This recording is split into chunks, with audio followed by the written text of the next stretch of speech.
یک صاحبکار از شهر خوجند دستگاه طبی اختراع کرده است که وقتی به داخل این می‌دارد اتوماتیک دیزینفکسیون می‌شود و این دیزینفکسیون شدن دوامی 15 ثانیه دوام می‌کند. دستگاه بی‌ضررگردانی را در خوجند اختراع کردند. رستم یوسفوی 32 ساله صاحبکار است. دوامی 3 روز آخر دستگاهی را اختراع نمود که برای بی‌ضرر نمودن دختران بعد نگاه و بین به بیمار نگرانیده شده است. این صاحبکار جوان با اختراعات خود می‌خواهد بهر پیشگیری از سرایت یابی به کرونا ویروس مساعدت نماید.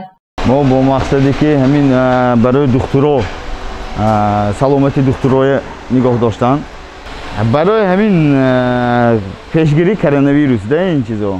بلندی دستگاه 2 متر و 20 سانتی متر بوده، برش 1 متر و 15 سانتی متر را تشکیل می دهد. برای ساختن این تجهیزات 3 متر پروفیل آهنین، 12 متر کوادراتی تونوکه و دستگاه آبکشی لازم شد. آن را استادها داومی 3 روز پورا آماده نمودند. طرز کار کردن دستگاه با واسطه قوه برق صورت می گیرد. به داخل ظرف پلاستماسین 30 کیلو مواد ضد دیزینفکسیونی جایگیر می شود. سپس ناقل را به قوه برق پیوست می کنند.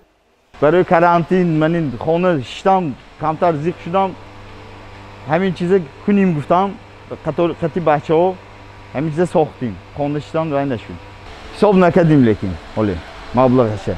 چونکه بعضی چیزاش مغازین ها هم تو هدیه کردن، بعضی چیزایی که مغازین ها دادگی نه نرخش گفتن، مغازین جمعه بازارنده یک تا حاجی بدن، اکلا نرخش من پرسام گم نه گرام برفتن گیر برای دکترها گفتن این چیز.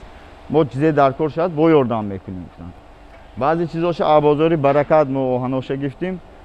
اونجا هم همین خیلی گفتن که برای دکترها باشد هم تو هده اما گرام برفتن گیر همین چیز تیار کن شد گفتن. بعد وارد شدن به داخل دستگاه عملیات دیزینفکسیونی به طور اتوماتیک اجرا می شود. پاشیدن مواد ضد ویروسی از 10 تا 15 ثانیه ادامه می یابد. از بالا به 2 پهلوی دستگاه محلول ضد ویروسی پاشیده می شود.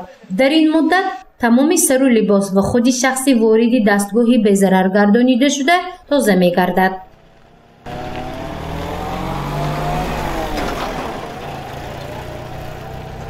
مقصد آینده ما برای همین چیز برای دکتران ما آینده ساخته دادن. یگان آدمی که متریالش گرانتیاد ما محصولاتی که چی میبرود گرانتیاد ما به حق خدمت کدام بالنسایی که همین چیز ضروری شود من مراجعت کنم ما تیار کردم به ساخته دادم به تیار همین چیزه. صاحبکار جوان تصمیم دارد به بیمارخانه ها چنین دستگاه را آماده نموده رایگان تقدیم نماید. تجهیزات نخستینش را امروز سنه 13 می به بیمارخانه کلینیکوی ولایتی سوخت سپارید. هدف اساسی این جوان پیش از همه حفظ سلامتی دختران و پیشگیری از سرایت یابی به کووید 19 است. گزارش مفنوشکر و نسیم رحیموف برای برنامه اطلاعاتی خبر.